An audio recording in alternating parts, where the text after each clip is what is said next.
a message across uh, of the value of what you're doing. Sometimes more difficult to do, but with a network in support which can prove the success of programs elsewhere. They tried to hide this, but it's out now. Princess Anne just dropped a bombshell that the palace never wanted you to hear. King Charles is making a decision so shocking, so devastating, that even his own sister is sounding the alarm. He is willingly giving up his cancer treatment for a trip, while the clock is ticking. As I stand before you today, I cannot help but feel the weight of history which surrounds us and which reminds us of the vital parliamentary traditions. The royal family is falling apart in real time, and nobody is talking about it. Until now. What is really happening behind those palace gates will leave you speechless. On the 16th of April, 2026, Buckingham Palace confirmed that King Charles III will proceed with a planned state visit to the United States and Bermuda later this month. The announcement came as something of a surprise to many, not because the visit itself was unexpected, but because of the circumstances surrounding it. The king is 77 years old and is currently receiving treatment for cancer, a diagnosis that was made public back in 2024.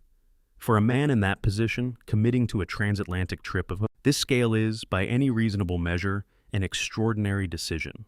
The reaction from the British public has been mixed. There is a genuine sense of admiration for the king's determination, but that admiration sits alongside real concern. Medical professionals and royal commentators have both pointed out that long-haul travel, high-pressure diplomatic engagements, and the physical demands of a formal state visit are taxing even for someone in good health. For someone managing cancer and its treatment, the risks are considerably higher. The palace, for its part, has described the king's condition as stable, with positive progress being made. But those reassurances have not entirely settled the anxiety that has been quietly building in the weeks leading up to this announcement. What makes this moment particularly significant is the broader context in which it is taking place. The spring of 2026 has already been an unusually busy period for King Charles. From late March through early Bonjour, bright monochromatic outfits she chose in her later years, specifically so that she could be easily spotted in a crowd. Each piece tells a story, not just about fashion, but about the political and diplomatic moments they were worn for. In that sense, the exhibition functions as a visual timeline of modern British history. But it is not only the public garments on display that have captured people's attention. The exhibition also includes a number of private items that have never before been shown to the public.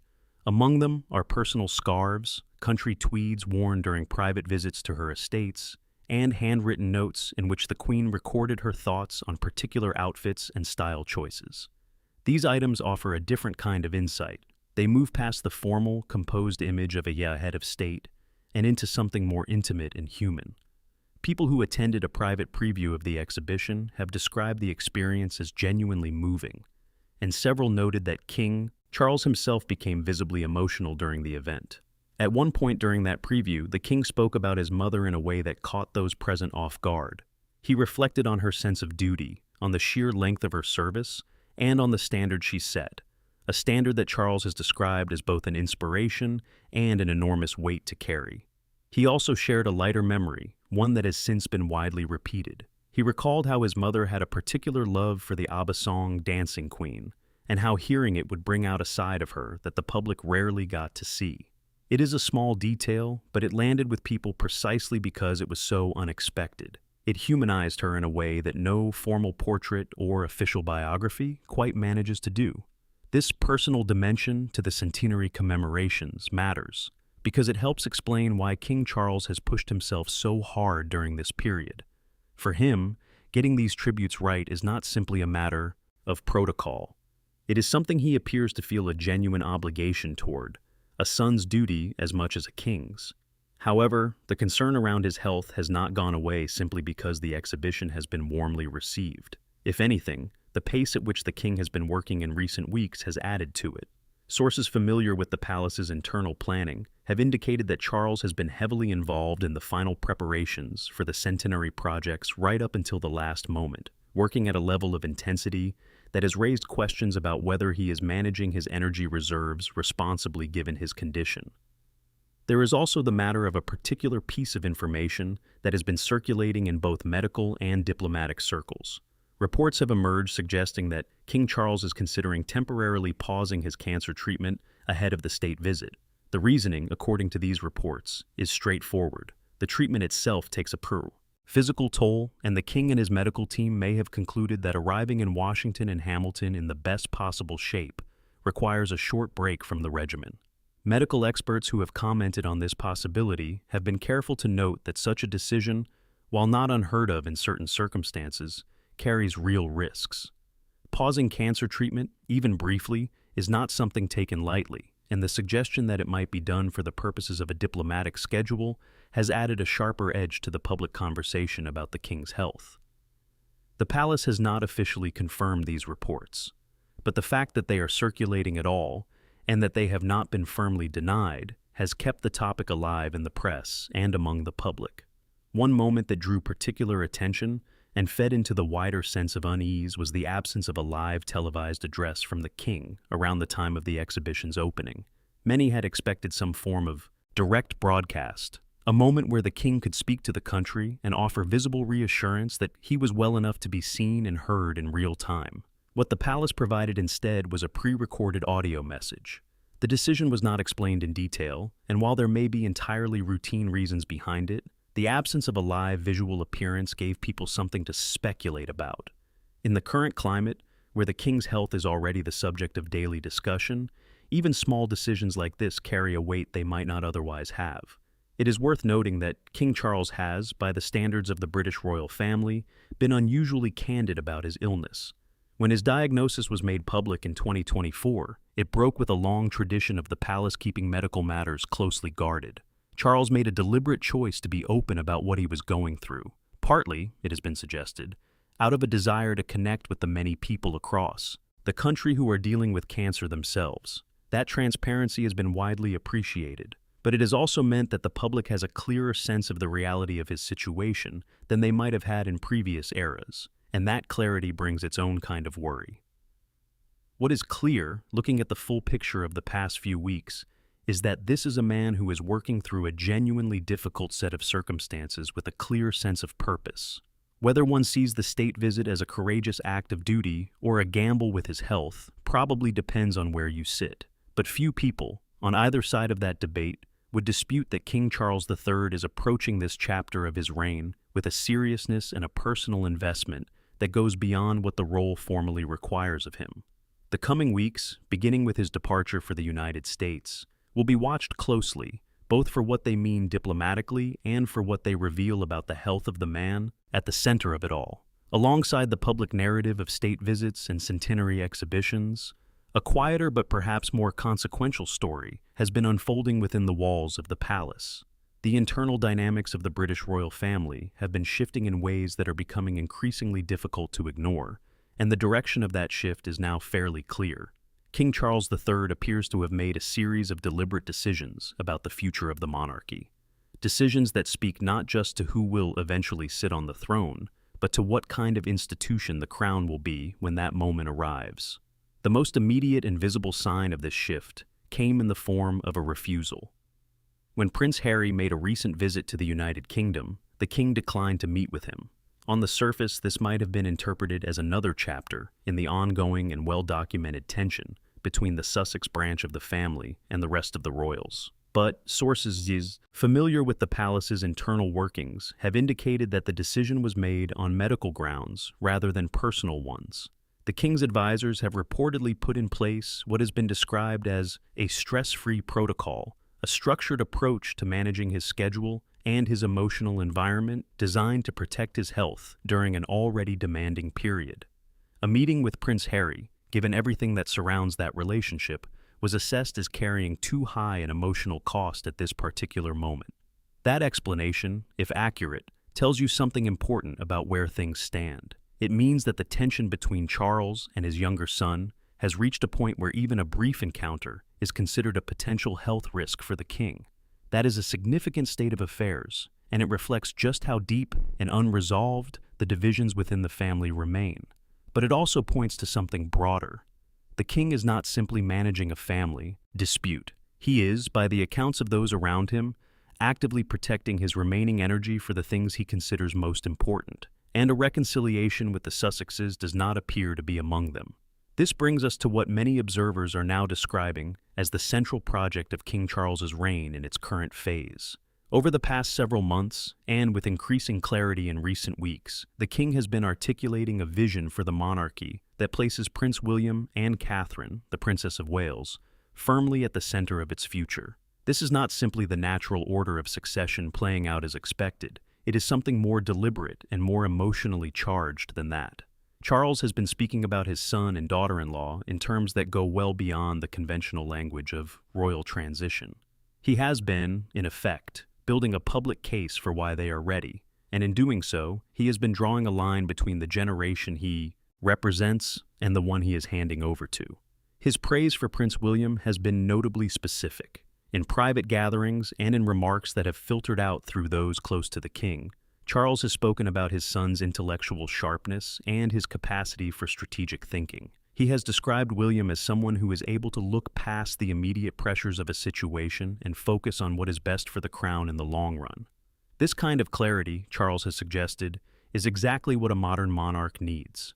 The world that William will eventually inherit is a complicated one, marked by geopolitical instability, shifting public trust in institutions, and a media environment that is relentless in its scrutiny.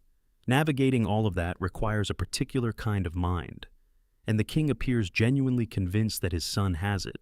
But what has struck those who have heard these remarks most forcefully is not the praise for William's intellect, it is the phrase that Charles has used to describe his son's character. He has referred to William as having iron in his resolve. It is a deliberately chosen expression, and it points to something specific. Over the past several years, William has faced a sustained period of difficulty. The very public fallout with his brother, the relentless media coverage of the family's internal disputes, and Catherine's own health challenges have all taken place under an intense public spotlight. Through all of it, William has maintained a composure and a steadiness that Charles clearly regards as evidence of real strength. The king is not praising his son for having had an easy path. He is praising him for how he has handled a hard one. The king has also spoken at length about Catherine, and his words regarding the Princess of Wales have carried equal weight. Charles has described her as the key to the royal family's continued relevance, a phrase that deserves some unpacking. What he appears to mean is that Catherine has an ability to connect with people in a way that makes the monarchy feel accessible without diminishing its dignity. She manages to be warm and human and relatable while still carrying herself with the kind of poise that the institution requires. That balance is genuinely difficult to strike, and the king has made clear that he does not take it for granted. There is also the matter of what Catherine has been through personally. Her own health challenges over the past year or so have been widely reported, and she has navigated that period with a quietness and a self-possession that has drawn considerable public respect. Charles has pointed to this specifically, suggesting that her authority comes not from her title alone, but from something she has earned through her own experience. In his view, she has done the work, and the public knows it. Taken together, the king's comments about William and Catherine paint a picture of a man who has given serious thought to what the monarchy needs to be and who it needs to represent it. His conclusion, delivered with an emotional directness that those who know him say is characteristic of his current state of mind, is that the two of them represent the best possible version of what the crown can offer. He has spoken about their combination in almost complimentary terms, describing the warmth and human connection that Catherine brings alongside the strategic clarity and resilience that William embodies. In his assessment, the two qualities together form something that neither could provide alone.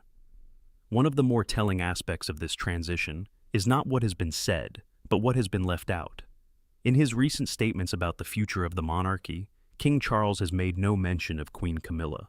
Royal observers have noted this absence carefully. The omission is not being read as a personal slight against her, but rather as a deliberate signal about where the line of succession is being drawn and where the king's vision for the future is focused. By concentrating his rhetoric so completely on the House of Wales, as it is increasingly being referred to, Charles is making clear that the future he is preparing belongs to William, Catherine, and their children. The complexities and controversies of the older generation, including the long and difficult public history surrounding Camilla's place in the royal family, are not part of the story he is telling about what comes next. Princess Anne has also been a significant presence in this period of transition, though her role has been a quieter one. She is widely regarded as the king's most trusted confidant within the family, and she has been working to reassure a public that is understandably anxious about the king's health and what it means for the institution. Privately, she has expressed concern about the upcoming American trip, worrying about both the physical toll it will take on her brother and the tense geopolitical environment into which he is heading. But she is, by all accounts, fully aligned with the king's broader strategy. She shares his view that the path forward for the monarchy runs through William and Catherine, and she shares his position on the Sussexes. Both the king and Princess Anne have made clear, in their different ways, that the door to royal life is closed for Harry and Meghan. The continued use of the royal family's name and legacy as a backdrop for commercial ventures that have struggled to find their footing, most notably in their relationship with Netflix, is something that both of them find increasingly difficult to accept.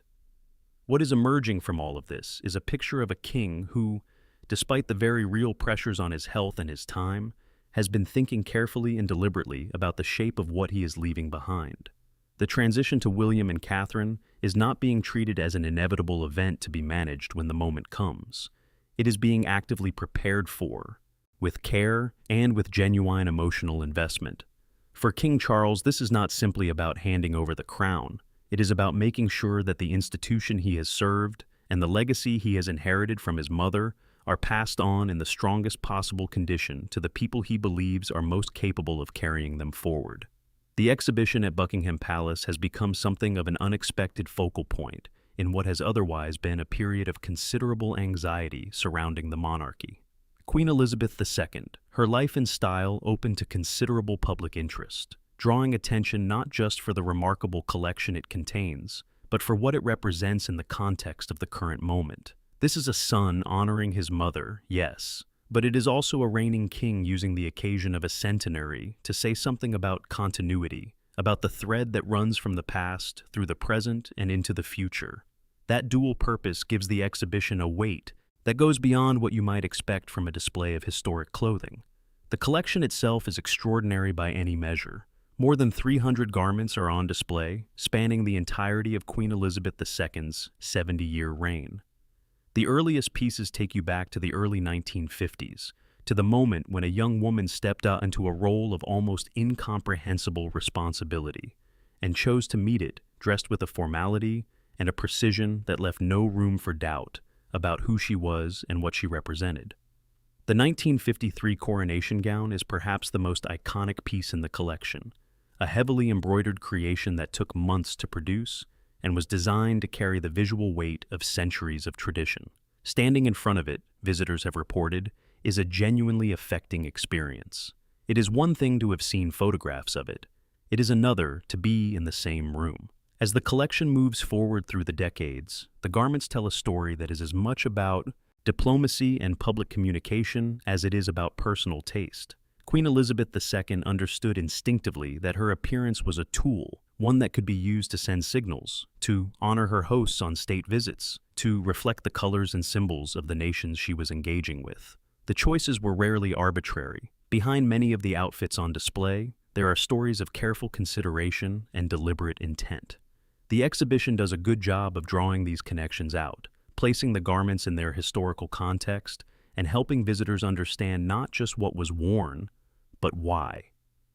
The later decades of the collection bring a different kind of story. In her final years, Queen Elizabeth II adopted a style that was bold almost to the point of being striking. The vivid monochromatic outfits in bright yellows, greens, and pinks were not simply a matter of personal preference, though they may well have reflected that too. They were a practical decision. The Queen wanted to be seen, to be immediately recognizable in a crowd, to be visible to the people who had come to catch a glimpse of her. There is something both practical and rather touching about that reasoning, and it is the kind of detail that the exhibition communicates well. But the pieces that have moved people most are not the grand ceremonial gowns or the bright public outfits. They are the private items, the ones that have never been seen before. Among them are personal scarves, the kind of thing you might find in any well-loved wardrobe. There are country tweeds worn during visits to Balmoral and Sandringham, carrying with them the suggestion of walks across Scottish hillsides, and quiet autumn afternoons away from the demands of state. There are handwritten notes in the Queen's own hand, recording her thoughts on particular outfits, her preferences, her questions. These are not the documents of a monarch. They are the notes of a woman who was particular about how she presented herself and who kept a careful record of her own thinking. They are, in their own quiet way, remarkable. It is these private items that seem to have affected King Charles most deeply. Those who attended the private preview of the exhibition before it opened to the public have described a moment that clearly made an impression on everyone present. The king, who carries with him at almost all times the composed and measured manner that his upbringing and his role demand, became visibly emotional. Not dramatically so, not in a way that would have felt out of place or uncomfortable, but in a way that was unmistakably genuine. The stiff upper lip, as one observer put it, softened. He spoke about his mother with a directness and a feeling that those present had not quite seen from him before in a setting of that kind. He reflected on the length of her service, on the fact that she gave herself to the role from the moment she was called to it until the very last days of her life. He described that standard as both something that inspires him and something that presses on him, a weight he carries with full awareness of what it means.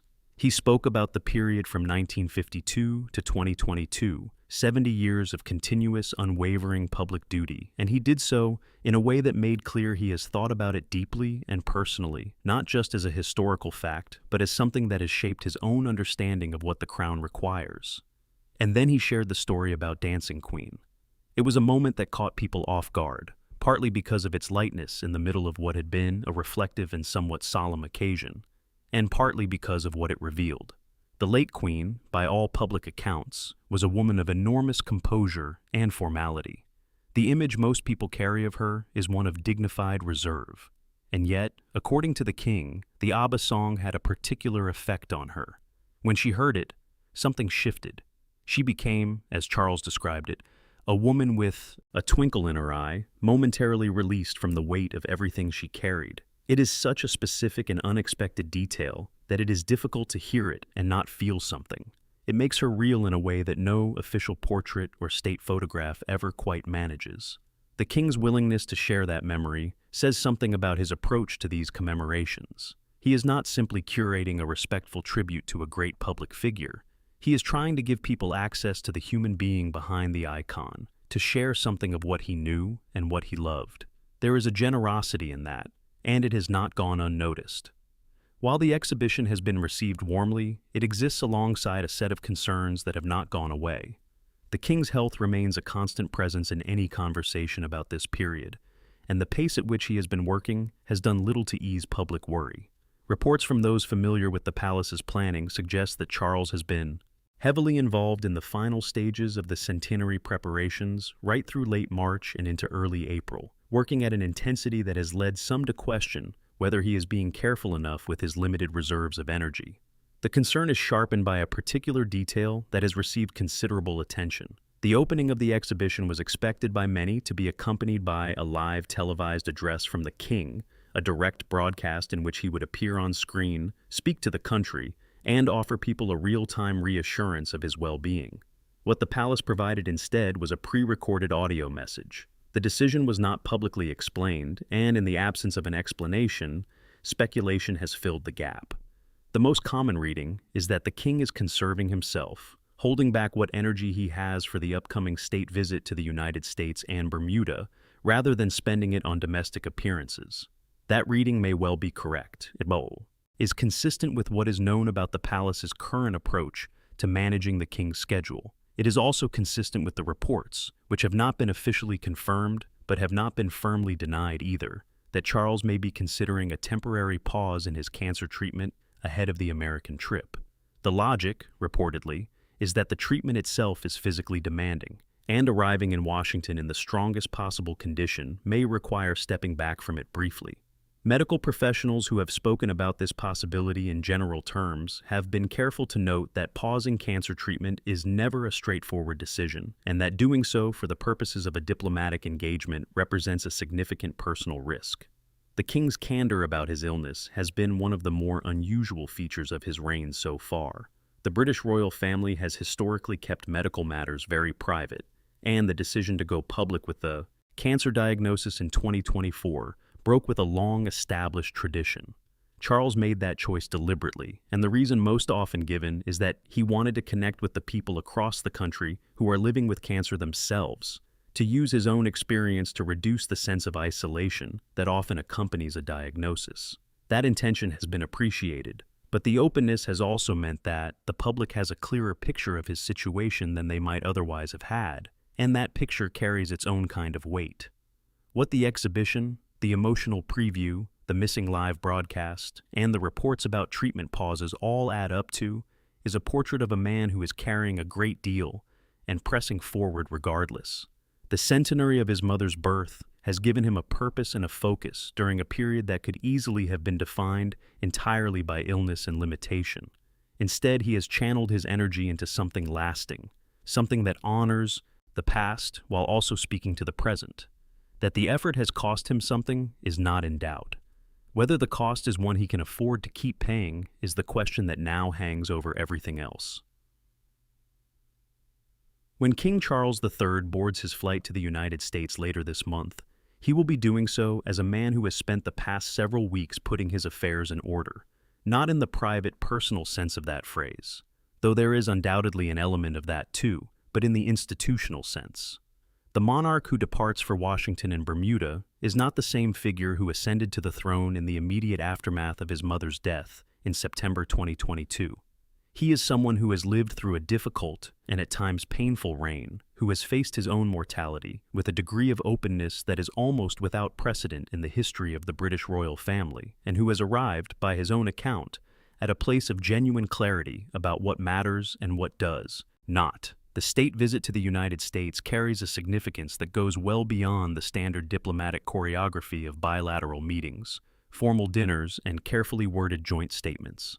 The geopolitical landscape of 2026 is under considerable strain, and the King's decision to travel in his current condition is being read, both in London and in Washington, as a deliberate statement.